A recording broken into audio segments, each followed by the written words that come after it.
என் அன்பு செல்லமே, மற்றவர்கள் உன்னால் கஷ்டப்படக்கூடாது என்பதற்காக நீ செய்த நன்மை, அதை தவறாக நினைத்து உனக்கு பிடித்த ஒருவர் உன்னை விட்டு பிரிந்து சென்று விட்டார். கலங்காதே குழந்தையே, அனைத்தும் நான் அறிவேன்.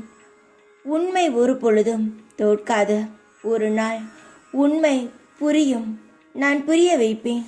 அதற்காக உரிய நேரம் வந்துவிட்டது. நீ கவலை இல்லாமல் அமைதியாக இரு.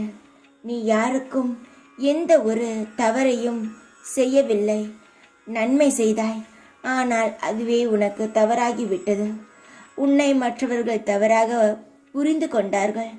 அதுவும் உனக்கு பிடித்த நபரே உன்னை தவறாக புரிந்து கொள்ளும் பொழுது உன் மனம் ஏற்றுக்கொள்ளாமல் தேவையில்லாத சிந்தனைகளை சிந்தித்து கொண்டு இருக்கிறது. உன் பொறுமையை சோதிக்கும் அளவுக்கு உறவோ நட்போ உடன் இருந்தும் நபர்களிடமிருந்து எதிர்பார்க்காத நேரத்தில் சோதனைகளும் நெருக்கடிகளும் வந்தாலும் அந்த கடினமான நேரங்களை நீ அமைதியுடன் கடந்துதான் ஆக வேண்டும்.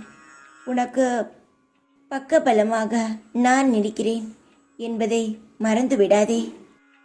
நல்ல வாழ்க்கை வாழ நினைப்பவர்கள் காயப்படுவார்கள், ஆனால் அவர்கள் வாழ்க்கையில் என்றுமே ஜெயிப்பார்கள். நீ வாழ்க்கையில் ஜெயிப்பதற்காக பிறந்த என் உயிர். நீ ஜெயமாக வசந்தமாக வாழ்வாய். நீ உன் பொறுமைக்கான பொக்கிஷத்தை நீ அடையப் போகிறாய். என் வாக்கானது உன்னை காப்பாற்றும், உன்னை வழிநடத்தும். இந்த அம்மா நான் இருக்கிறேன். யார் உன்னை புரிந்து கொள்ளவில்லை என்று கவலைப்படாதே. தைரியமாக இரு. இந்த அம்மா நான் இருக்கிறேன் உனக்கு துணையாக.